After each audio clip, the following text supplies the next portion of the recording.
और जो पिछले क्लास में मैंने आपको बताया था इनपुट डिवाइस के बारे में, और उसके प्रीवियस क्लास में इनपुट, प्रोसेसिंग और आउटपुट तीनों एक साथ मैंने बताया था कि कंप्यूटर 3 मैकेनिज्म पर काम करता है, इनपुट, प्रोसेसिंग और आउटपुट पर। आज उसी के संदर्भ में मैं बात करूंगा प्रोसेसिंग डिवाइस के ऊपर। बहुत ही इम्पॉर्टेंट पार्ट है और इसमें से क्वेश्चन आता ही आता है, 100% आता है इसमें से क्वेश्चन।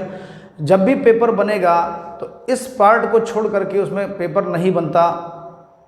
अलग बात है कि कोई ना दे, लेकिन 99.99 रहता है कि इसमें से सवाल जरूर आता है। और मैं तो ये भी कहूँगा कि 100% आप मान सकते हैं उसको कि इस वाले पार्ट से 100% में से आपको सवाल मिलना ही मिलना है, कुछ ना कुछ। ऐसा नहीं हो सकता कि इस पार्ट को छोड़ करके कोई पेपर बनाया जाए। तो आज का जो वीडियो है बहुत ही महत्वपूर्ण होने वाला है। आप पूरा अंत तक वीडियो देखेंगे तो आज के वीडियो से भी आपके 2-3 नंबर कवर हो जाएंगे। कोशिश करता हूँ कि आपको आपके मार्क्स दिलाने में मैं आपका सहायता करूँ, मदद करूँ। तो आइए शुरू करते हैं। आज का जो पार्ट है उत्तर प्रदेश पुलिस में जो आपका परीक्षा है यूपी एएसआई, इसका जो पार्ट आज आप देखेंगे वो होगा प्रोसेसिंग डिवाइस।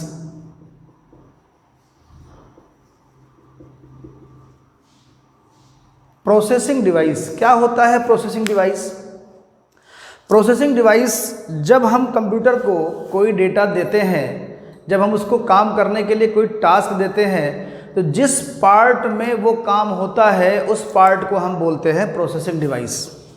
अब प्रोसेसिंग डिवाइस क्या है इसको अभी हम बिल्कुल विस्तृत में बात करेंगे। तो प्रोसेसिंग डिवाइस का आपने डेफिनेशन देख लिया कि जब हम कंप्यूटर को कोई डेटा देते हैं तो जिस पार्ट में जा कर के उस डेटा पर काम होता है वो पार्ट, वो वाला भाग प्रोसेसिंग डिवाइस कहलाता है। डिवाइस माने मैं पिछले क्लास में बताया था कि डिवाइस के माने होता है यंत्र, मशीनरी से रिलेटेड है तो डिवाइस के माने होता है यंत्र। अब सीपीयू जो होता है वो आपके प्रोसेसिंग डिवाइस के अंतर्गत आता है कंप्यूटर में। तो प्रोसेसिंग डिवाइस जो आपका आएगा वो आपका आएगा सीपीयू के नाम से कंप्यूटर में। यानी ये कह सकते हैं हम, और कहते भी हैं कि सीपीयू जो होता है कंप्यूटर का प्रोसेसिंग डिवाइस होता है। अब बात आती है कि सीपीयू है क्या। सीपीयू का पूरा नाम होता है सेंट्रल प्रोसेसिंग यूनिट। ये होता है प्रोसेसिंग डिवाइस कंप्यूटर का। यानी कि आपके कंप्यूटर का जो प्रोसेसिंग डिवाइस है उसका नाम है सीपीयू। इस चीज को हम कंप्यूटर का ब्रेन भी बोलते हैं। यानी जब भी आपके एग्जाम में ऐसा बोला जाए, ध्यान रखिएगा दोस्तों, क्वेश्चन कैसे भी पलट के पूछ सकता है और आपके एग्जाम में जो क्वेश्चंस आएंगे वो आपके ऑब्जेक्टिव टाइप के ही आने चाहिए, और आएंगे भी, क्योंकि सीबीटी बेस्ड टेस्ट ज़्यादातर चांस रहता है होने का। कंप्यूटर बेस्ड टेस्ट जो का होगा तो उसमें ऑब्जेक्टिव ही आना है ज़्यादातर। अब देखते हैं परीक्षाओं में कि ऑब्जेक्टिव ही आ रहा है, डिस्क्रिप्टिव नहीं आता है। तो जब ये पूछेगा कि कंप्यूटर का प्रोसेसिंग डिवाइस क्या है तो आपका एक आंसर बनता है सीपीयू। फिर आपका अगर पूछता है कि सीपीयू का फुल फॉर्म क्या होता है तो सेंट्रल प्रोसेसिंग यूनिट। ये भी एमसीक्यू के माध्यम से आपसे पूछ सकता है, या पूछ सकता है कि कंप्यूटर का ब्रेन, आपका पूछ सकता है कि कंप्यूटर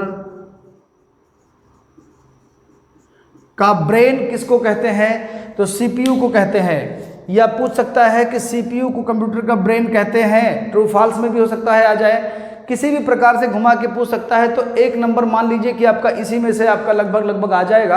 कंप्यूटर का ब्रेन पूछेगा या इसका फुल फॉर्म पूछेगा, या ऐसा दे सकता है कि सीपीयू में, ऐसा भी पूछ सकता है कि सीपीयू में पी का क्या माने है, पी का मतलब क्या है, पर्पस, प्रोसेसिंग, प्रोसेस या अन्य या नन, ऐसा पूछ सकता है। तो ऐसा भी सवाल कभी कभी आ जाता है कि सीपीयू में यू का मतलब क्या होता है, यू स्टैंड किससे करता है, पी स्टैंड किससे करता है, सी स्टैंड किससे करता है। एक कैरेक्टर का भी आपको पूछ सकता है। ऐसा नहीं समझ सकते हैं आप कि मतलब बस फुल फॉर्म ही पूछेगा, कैसे भी पूछ सकता है। तो जब हम बात कर रहे हैं सीपीयू की, तो मैं इसको मिटाल दे रहा हूं, आप लोग देख लीजिएगा, आपके वीडियो में स्क्रीनशॉट ले लीजिएगा। जिसका जो फुल फॉर्म मैंने बताया सेंट्रल प्रोसेसिंग यूनिट बताया। अब देखते हैं इसके आगे।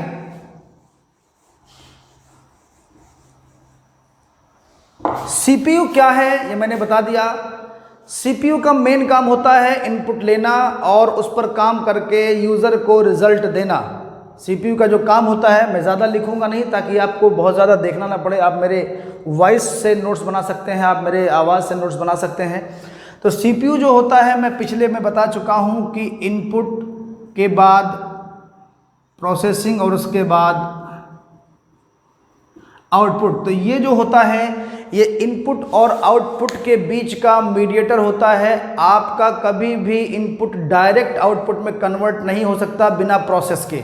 तो एक सवाल ये भी बन सकता है कि इनपुट से आउटपुट जाने में बीच में कौन सा डिवाइस काम करता है। तो एक सवाल आपका ये भी बन सकता है कि इनपुट से आउटपुट जाने में बीच में कौन सा डिवाइस काम करता है। तो माय डियर फ्रेंड्स, बीच में आपका प्रोसेसिंग डिवाइस काम करता है। बिना प्रोसेसिंग डिवाइस के आपका आउटपुट नहीं प्राप्त होगा आपको। तो प्रोसेसिंग डिवाइस का नाम जब भी पूछेगा, आप CPU बताएंगे। अब आती है बात कि CPU के पार्ट क्या होते हैं, इसके घटक क्या क्या हैं। तो ये आपको क्लियर हो गया होगा। मैं इसको हटाता हूँ कि इनपुट के बाद आउटपुट प्राप्त करने में बीच में हमारा एक डिवाइस इन्वॉल्व होगा, उसका नाम है प्रोसेसिंग डिवाइस। और प्रोसेसिंग डिवाइस का नाम हमारे कंप्यूटर में CPU है, जिसको हम लोग बोलते हैं, मैं फिर बता रहा हूँ, ब्रेन बोलते हैं इसको। कंप्यूटर का ब्रेन है ये। अब आगे बढ़ते हैं। CPU के मुख्यतः दो भाग हैं, एक तो है ALU और एक है CU। ALU और CU, ALU क्या करता है, CU क्या करता है। कहने को तो बहुत लोग ये भी बता देते हैं कि इसमें मेमोरी भी होती है, बट दोस्तों प्रोसेसर से मेमोरी अलग होती है। मैं आपको प्रोसेसर भी दिखाने का प्रयास करता हूँ।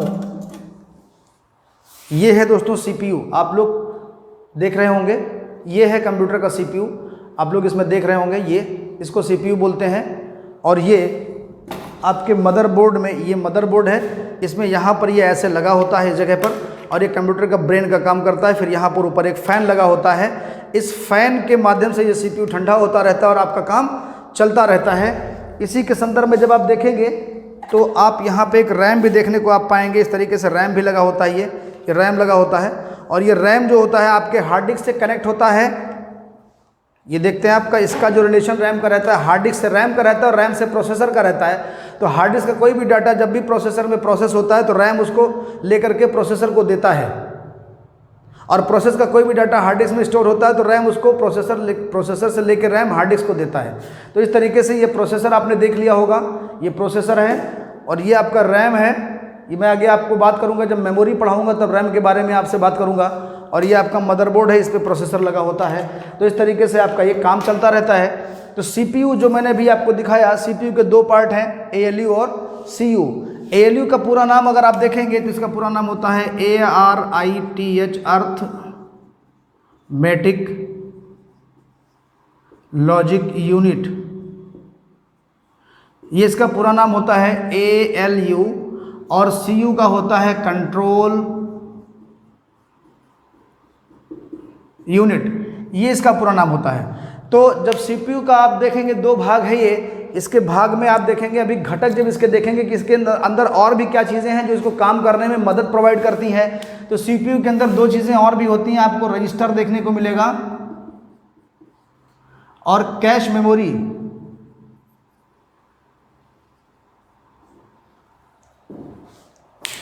तो ये आपका जो ALU होता है, अभी मैं रजिस्टर और कैश पे बाद में बात करूंगा, पहले मैं आपको बता देता हूँ ALU क्या करता है। ALU का नाम है अर्थमेटिक लॉजिक यूनिट, यानी जो भी गणितीय गणनाएं होती हैं, भाग, गुणा, जोड़, घटाव, ये सारी चीज़ें आपके अर्थमेटिक में होती हैं। और फिर इसका रिजल्ट प्रोड्यूस करना, इसको स्टोर कराना, एक लॉजिकल फॉर्म में कन्वर्ट करना, ये आपका ALU का काम होता है। और ये इसलिए न्यूमेरिकल पे काम करता है क्योंकि हमारा जो कंप्यूटर है वो गणनाओं पे काम करता है। और गणनाएं जो होती हैं, आप समझते हैं कि कंप्यूटर को कोई भी डेटा जब हम देते हैं तो गणना के फॉर्मेट में लेता है, मशीन कोड के फॉर्मेट में लेता है। मशीन कोड हम आपको आगे बताएंगे 0101 के फॉर्मेट में लेता है। और जब कोई चीज़ 0101 के फॉर्मेट में आएगी तो जाहिर सी बात है कि गणना ही करेगा।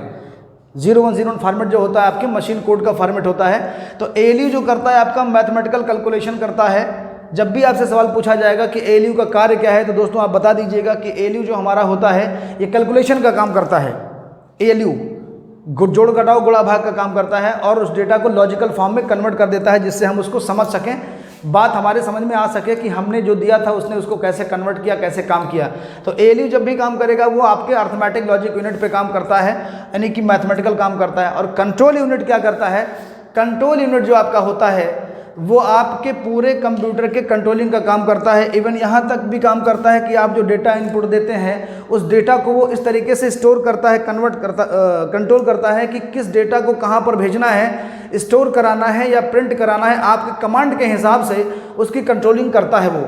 जैसे आप समझ लीजिए किसी फंक्शन में एक ऐसा आदमी होता है कि जो पूरे फंक्शन को कंट्रोल करता है। मान लिया किसी के यहाँ शादी विवाह है, अब शादी विवाह में एक आदमी ऐसा आपको मिलेगा दरवाजे पर जो बैठा रहेगा चेयर लगा के और सारा काम देखता रहेगा कि आपको ये करना है, आपको ये करना है, आपको ये करना है, सारा कंट्रोलिंग का काम करता है। तो उस फंक्शन में वह व्यक्ति CU का काम करता है, कंट्रोल यूनिट का काम करता है कि हलवाई कहाँ लगेगा, टेंट कहाँ लगेगा, ये वो बताने का काम करता है। जो एक बुजुर्ग दादाजी होते हैं अक्सर उनको काम ऐसा दे दिया जाता है, तो वो आपका कंट्रोल यूनिट का काम करते हैं। ठीक कंप्यूटर में भी कंट्रोल यूनिट का काम आप ऐसे ही देखते हैं कि सारा कुछ कंट्रोलिंग करने का पूरे सिस्टम का काम इसी का होता है। और ब्रेन ही पूरे सिस्टम को कंट्रोल करता है, दिमाग ही कंट्रोल करता है। लेकिन दिमाग में दो पार्ट जब बटे तो ये मेन कंट्रोलिंग का काम करता है आपका कंट्रोल यूनिट। इनपुट को कन्वर्ट करके कैसे आपको आउटपुट देना है, कैसे आपको स्टोर कराना है, कीबोर्ड कैसे काम करेगा, माउस कैसे काम करेगा, इवन मैं ये कह सकता हूँ सारे कंट्रोलिंग का काम आपका कंट्रोल यूनिट करता है। आप इसको एक लाइन में समझ लीजिए, बहुत ज़्यादा डिटेल में जाने की ज़रूरत नहीं है कि आपका ये कंट्रोल यूनिट जो है ये कैसे काम करता है।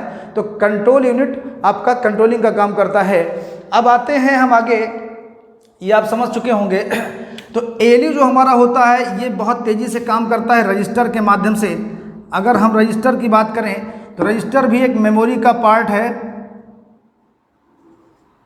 रजिस्टर जो होता है ये रजिस्टर आपका ALU को सपोर्ट करता है, जिससे हमारा प्रोसेस तेज हो जाता है। और हमारा जो कैश होता है, कैश मेमोरी,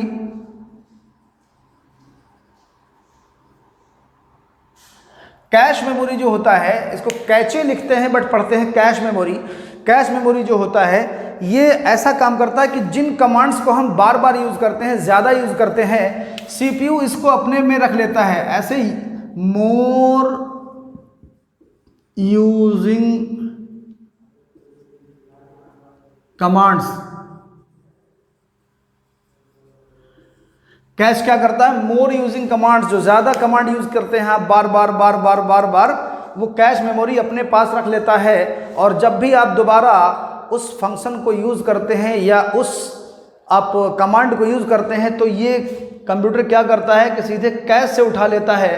तो इसकी जो प्रोसेसिंग स्पीड है वो बढ़ जाती है।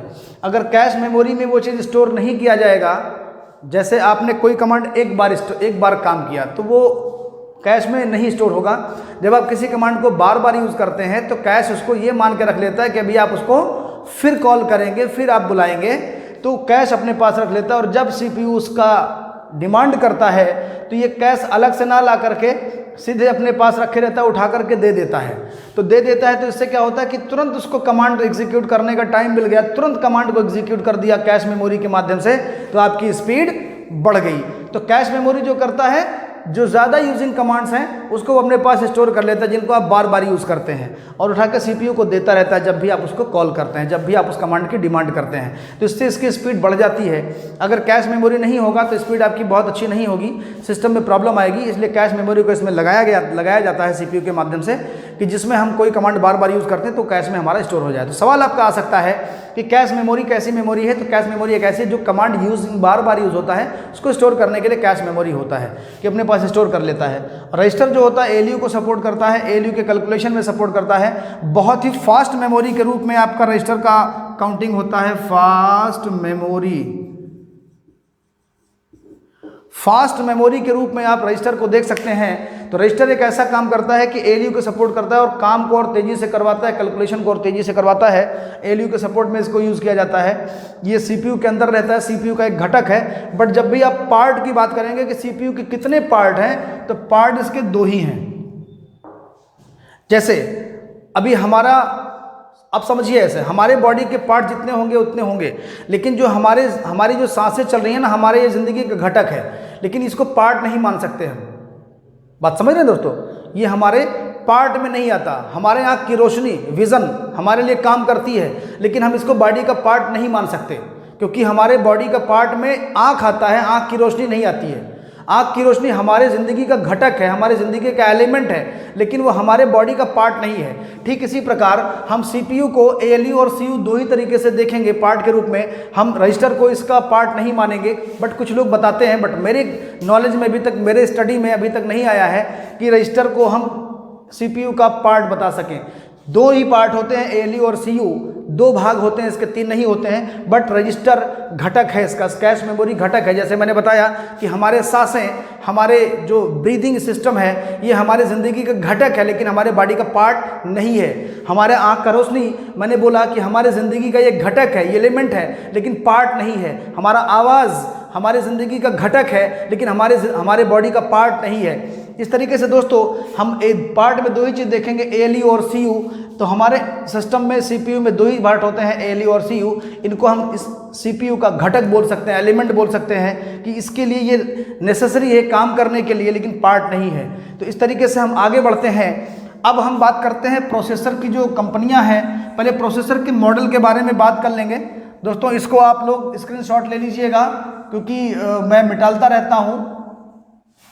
आने वाले दिनों में आपको डिजिटल बोर्ड मिलेगा, ऐसा नहीं है, आपको डिजिटल बोर्ड देंगे हम, जिसमें अच्छी सी पढ़ाई होगी। अब CPU की बात करते हैं, यानी प्रोसेसर की बात करते हैं। प्रोसेसर मोबाइल में भी लगता है और प्रोसेसर आपके कंप्यूटर में भी लगता है। तो प्रोसेसर बहुत सारे आते थे, जैसे कि आता था बहुत पहले चलता था सैरिक्स, सेलेरॉन, ऐसा चलता था। और अगर प्रोसेसर की बात करें तो सबसे पहले प्रोसेसर बनाने वाली कंपनी आपकी है इंटेल 404 ये बनाया गया था माइक्रो प्रोसेसर।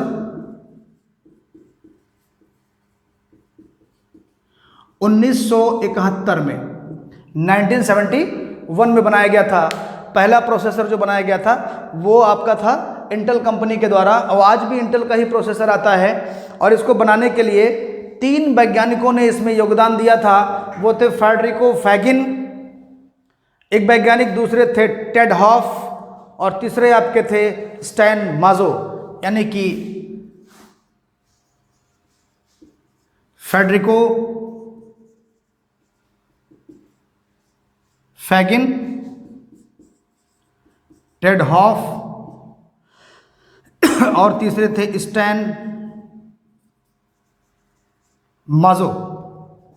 ये 3 ऐसे साइंटिस्ट थे कि जिन्होंने इंटेल के लिए काम करके पहला माइक्रो प्रोसेसर तैयार किया था 1971 में, 1971 में। तो सवाल आपसे ये भी पूछ सकता है आपके एग्जाम में कि इंटेल कंपनी का सबसे पहला प्रोसेसर कौन सा था। तो उसका संख्या आप लोग याद करिएगा, 4004। ये आपका पहला माइक्रो प्रोसेसर था, इंटेल कंपनी के द्वारा बनाया गया। इसका सन था 1971, और इसमें एक ही प्रोसेसर यूज़ किया गया था, एक ही CPU। इसमें इस CPU के अंदर एक प्रोसेसर यूज़ किया गया था। तो ये आपका 3 साइंटिस्ट ऐसे थे, महान वैज्ञानिक, जिन्होंने इस प्रोसेसर का निर्माण किया था फर्स्ट टाइम इंटेल कंपनी के लिए। फेडरिको फैगिन, टेड हॉफ और स्टैन माजो। ये आप लोग देख लीजिएगा, आप इसको स्क्रीनशॉट ले लीजिएगा। आगे बढ़ते हैं कि ये प्रोसेसर क्या होते हैं। प्रोसेसर कई प्रकार से आते हैं, जैसे कि आप देख सकते हैं। जैसे प्रोसेसर आपका बहुत पहले आता था सेलेरॉन, सैरिक्स आया, फिर सेलेरॉन आया, फिर आपका P2 आया, P3, P1, P2, P3, P4। But अभी जो ट्रेंडिंग में चला, इतना मैंने बताया कि सैरिक्स आया, सेलेरॉन आया, सेलेरॉन के बाद आपका पेंटियम आया, पेंटियम 1, 2, 3, 4। फिर उसके बाद पेंटियम 4 के बाद आपका जो ट्रेंडिंग में आया वो आपका आया डुअल कोर। अच्छा, प्रोसेसर की 2 कंपनियां मैंने अभी नाम लिया है, इंटेल और AMD। 2 अग्रणी कंपनियां हैं, बाकी जो हैं वो मोबाइल के प्रोसेसर्स बनाती हैं। अब आप देख रहे हैं डुअल कोर प्रोसेसर आपका आया था, फिर आपका आ गया था उसको कह सकते हैं क्वाड कोर में, ऐसे बहुत सारी चीज़ें। डुअल कोर भी आया है, कोर 2 डुओ भी आया है।